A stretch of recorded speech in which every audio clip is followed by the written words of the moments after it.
Keep the volume a shade high. That's all. Shut off the projector when the white dots flash on the screen. It will be in starting position. Thank you.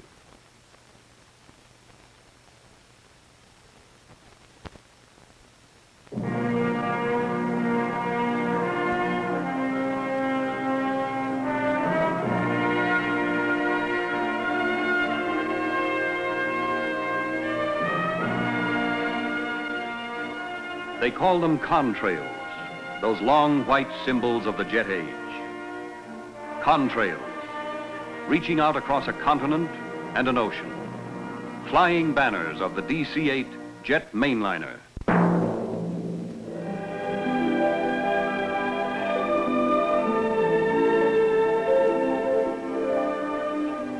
You look at the planes that are giving us the finest transportation we have ever known, and you think of words like newest and roomiest and best. But words alone are impersonal. Words alone can't tell the story of time and extra care that mean new concepts of comfort and of service. Words alone can't tell the story of the impact of the age of jets on all of us who travel, because that is a personal story.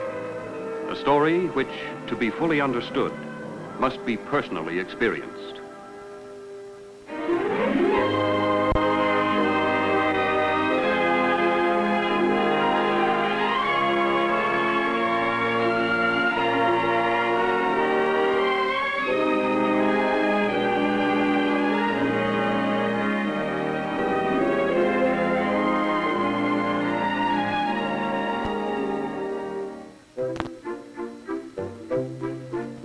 It is 7:40 a.m. East Time at New York International Airport. As it is every day at this time, jet mainliner Flight 803 is being taxied to United's terminal for its 9 a.m. departure, non-stop to San Francisco. Across the continent on 803, more than 100 people will be going from New York to fly along with us. New York has more than 1 million visitors a day, and those popular jet mainliner flights travel pretty full out of the big city. For that matter, jetliners are traveling pretty full from all points these days, because jet speed and comfort, people everywhere, more than ever before, are heading for the airport and going places to business appointments or to renew warm family ties. At the terminal, as usual, some passengers arrive a little early. And it's a good bet that you'll find first-timers on jet mainliners getting a preview of what's really new. They find that aft of the flight deck, the red carpet room stretches across the width of the plane and is an attractive entryway for first-class passengers as they board the plane and walk into the main cabin with its wide, two-abreast seating arrangement.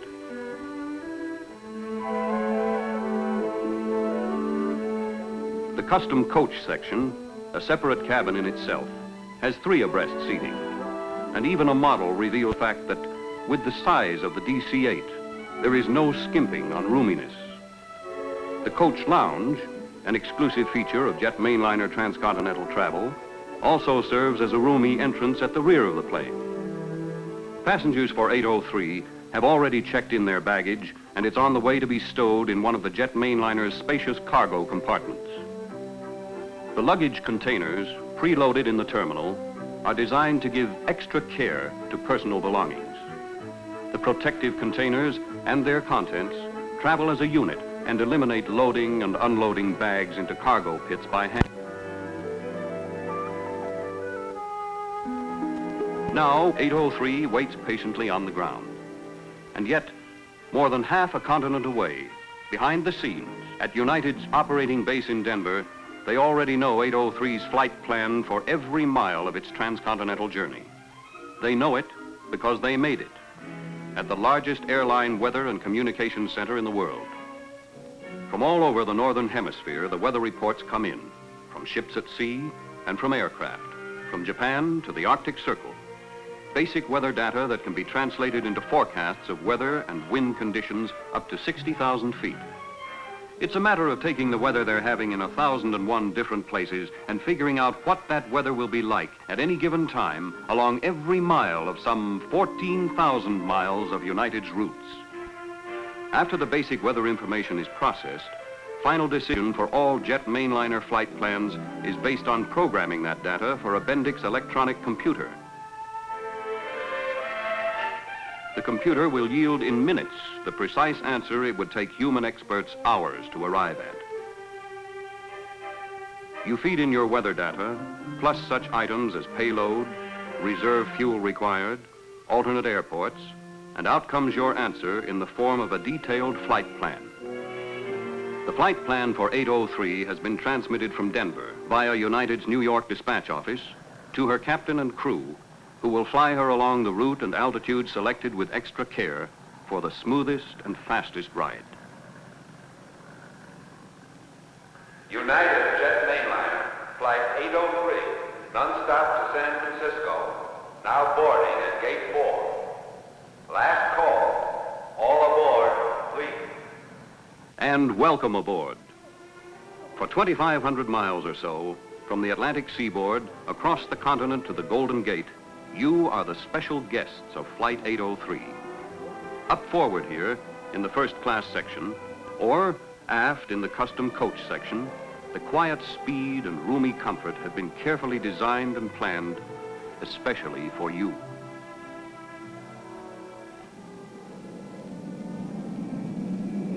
United Jet Mainliner 803, Idlewild Ground Control. Cleared to runway 31 left, wind northwest 12, altimeter 2972, taxiway Bravo, left turn on outer perimeter.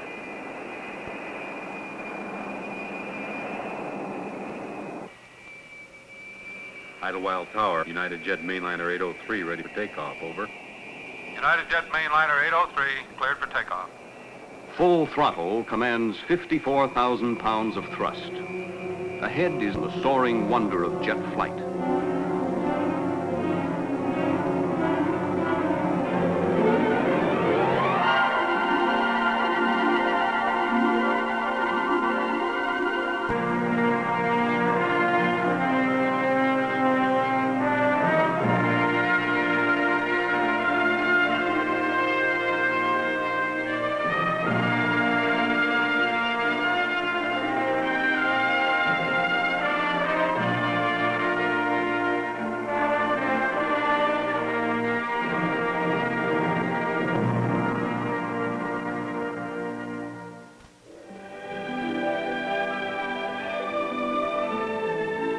There was a time when the distant whistle of a train sounding in the night would fill our minds with thoughts of places far away. But today, there are no places far away. The quiet speed of smooth jet flight that intrigues the imagination and stirs the wanderlust that lies in the heart of everyone who loves to travel. And aboard 803, we are all a part of this new jet age of ours, flying across the continent in a new hotel on wings. The flight deck is the operating office of our multi-million-mile captain and his crew. The red carpet room is an informal sitting room with space to stretch and to relax. That's why this is Grace Bauer's second flight on a jet mainliner. The friendly service and quiet ride are exactly what she wants after that exciting weekend in New York. They call it the red carpet room because, extending as it does the entire spacious width of the airplane, it lends itself so well to the hospitality, friendliness, and comfort that are the hallmarks of red carpet service. For Sue and Jerry Parker, who have just been transferred to San Francisco, this flight is a first. The Thompsons, who run a dress shop together in San Bruno, make New York about 3 times a year. But traveling salesmen are always on the move, even when they want to be at home. So to men like Frank Morris or Ken Adams, jet flight means that no matter how far their trips may take them, from now on, they will always have more time for fun and leisure with their families. And so it is that to almost everyone, somehow or another, one way or another, the age of jets does have that very real and personal meaning of being able to see more and do more in the best possible way. And to the passengers in the custom coach section, the impact of those personal meanings also becomes quite clear, because today, just about everyone is flying.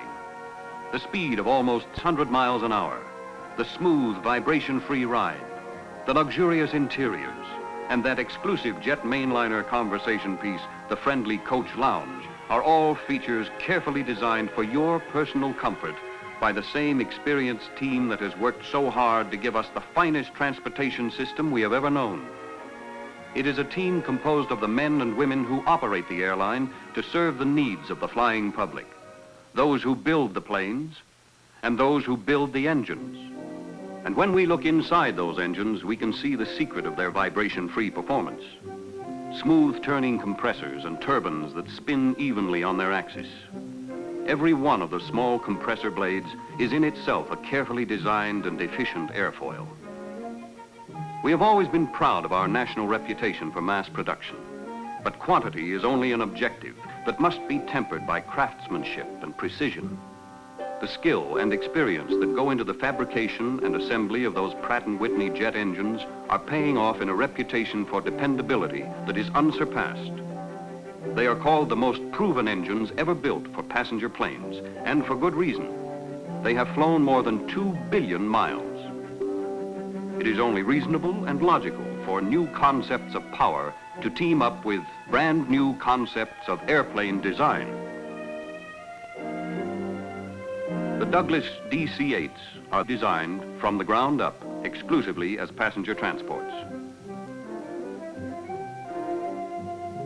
And because they are so very large, Douglas had to construct 2 additional assembly plants with special equipment in order to match the size of their new jets, just 2 of which, placed end to end, stretch out longer than a football field.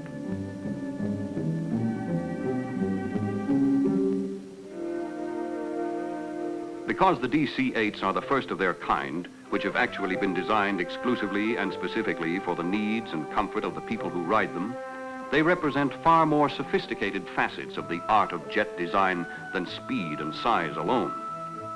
Systems tested and proved for function are also tested and proved for passenger comfort. Take the sound suppressors. More efficient at holding takeoff sound levels in the cabin to a minimum, they also incorporate special clamshell devices which close to reverse the jet thrust for smooth braking action during landings. And any way you look at it, the DC-8 is an inspiring fulfillment of its Douglas heritage, of planes whose dependability has earned such universal acceptance that Douglas has built more passenger transports than all others combined. The DC-3 dominated the air lanes for 10 years and more, and flew New York to San Francisco in 17 hours, 29 minutes. The DC-4 made the same journey in 15 hours and 45 minutes during the years of transition to the famous DC-6 series, which, pressurized for long-range over-the-weather operation, took 11 hours and 5 minutes. And then it was the DC-7 for coast-to-coast non-stop in 8 hours and 45 minutes. And now, the DC-8, most respected member of the family, wings across the continent in as little as 5 hours. And today, flying to San Francisco on 803, with the operating member of that transportation team, the airline, one thing becomes quite apparent. An airplane is built only once. You have to fly it every day, and you do it with the comfort and well-being of the people whom you serve always as the one ideal uppermost in your mind. So you've taken extra care to specify and help design those personal touches that your long experience has taught you to understand so well. Private tables that are large enough and sturdy enough. Private tables that are independent of other people's privacy. You learn to provide a built-in reading light for the best visibility day or night, but one that, moving with the chair, cannot intrude on those who would rather rest. And the roomy comfort of jet mainliner flight is made more pleasant still because the thoughtfully designed special and larger windows become picture windows to help your guests aboard enjoy a view that changes with the miles.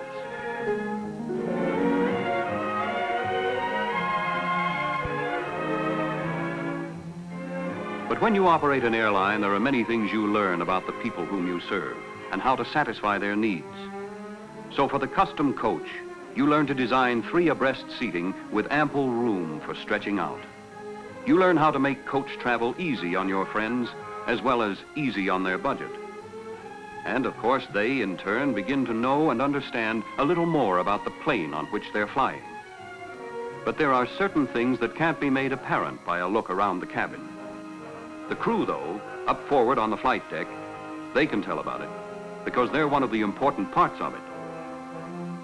You and 803 are over Indiana now, but long before the DC-8 went into service, the flight crews started flying it out in Denver on the ground, in flight simulators, which electronically reproduce all conditions of actual flight, just as they are experienced in the airplane. In front of the cockpit, a giant TV screen helps provide the effect of complete realism for training in takeoff and landing procedures. Engine and flight instruments react precisely as they do in the air. In the rear of the cockpit at the flight instructor station, a control panel lets the instructor set up every kind of practice situation for the crews to handle in the same way that they would during flight tests. Watch the instruments as throttles are retarded for the simulated landing.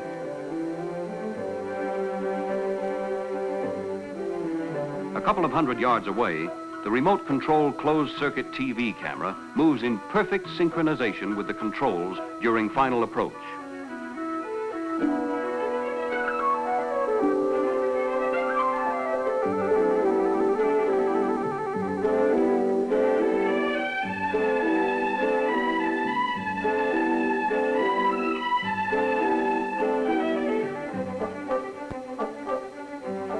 Modern techniques of transition training mean long and comprehensive practice and instruction, both in the simulator and in actual flight.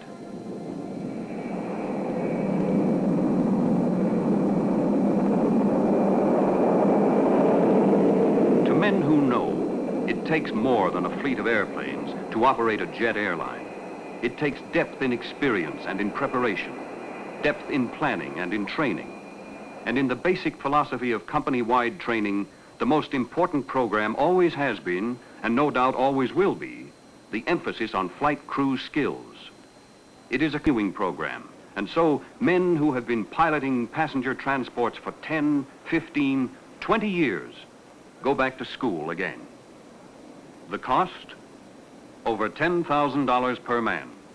The time? As long as each individual member of the crew needs to pass the requirements of the Federal Aviation Authority and the even more exacting requirements of the airline for which he flies. So hour after hour, day after day, men and planes get to know and understand each other. Together they go through flight maneuvers far more severe than any that might be encountered in routine scheduled operation, until even these newest planes are familiar friends to the multi-million-mile crews that fly them.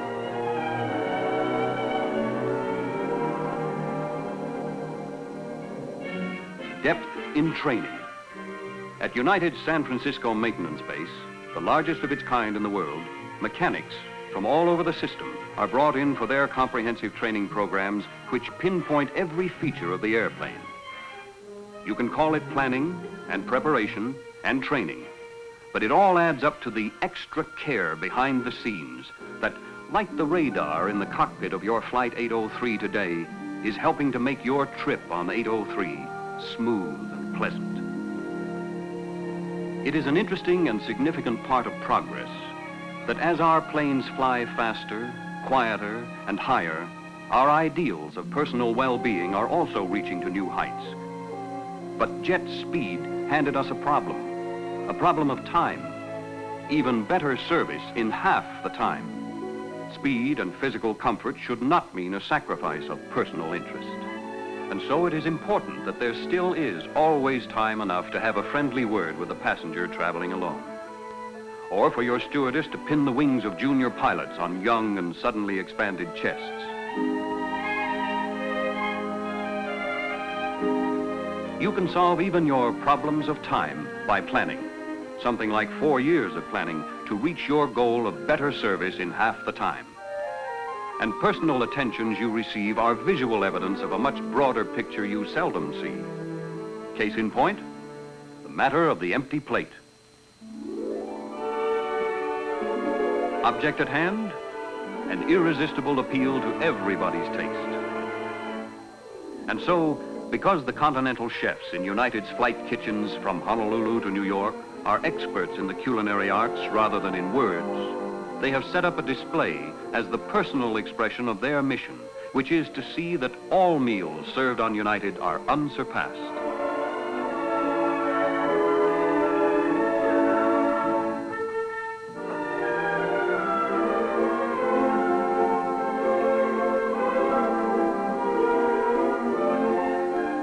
It is an unfair conspiracy by master chefs against those of us who have no strength of character at all. But any display would be incomplete without revealing if are prepared with served during flight time. A copper skillet breakfast with ham and sausage and tender steak, and that early morning coffee in a cup that's always full.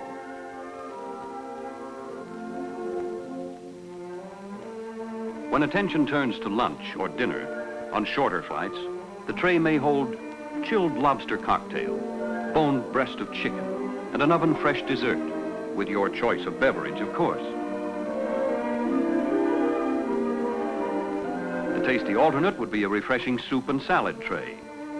All this behind the scenes, so that when it's eating time on 803 and your stewardesses in the custom coach section set those appetizing meals before you, forget about the fact you ever heard of diets. You can always blame that extra pound or two on obvious inaccuracies in that scale you'll weigh on next. This is your dinner hour, so enjoy those mealtime treats that have been prepared with extra care, personally for you. But most memorable of all on transcontinental flights is dinner in the first-class cabin, one of the finest dining places in the nation, where red carpet service makes each trip by air one more pleasant and enjoyable experience. The special full-course individual service may remind you of that popular form of friendly get-together called a progressive dinner party, where each separate course is served at a different place. But never before a progressive party that is a gourmet's delight and reaches out 1,000 miles and more.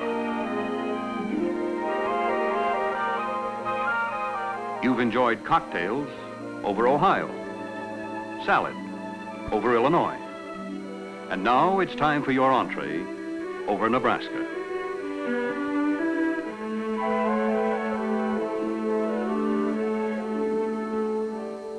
And when you're ready for your special dessert, say over Colorado, it will be, for some, a wonderful moment of decision.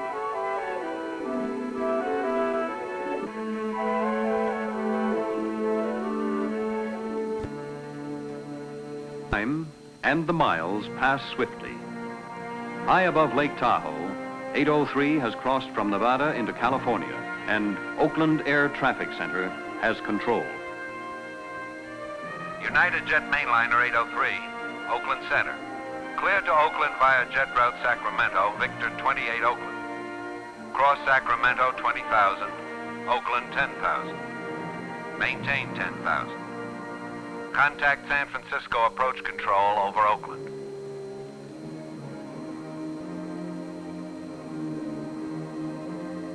And now, San Francisco is almost below our wings.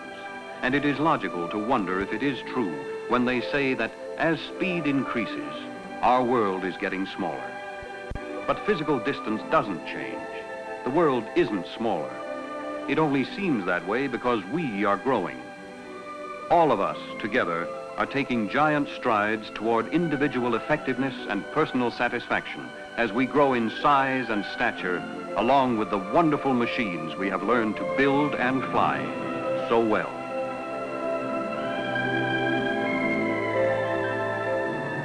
San Francisco Tower, United Jet Mainliner 803, over the gap on 3, clear to land. 803, roger.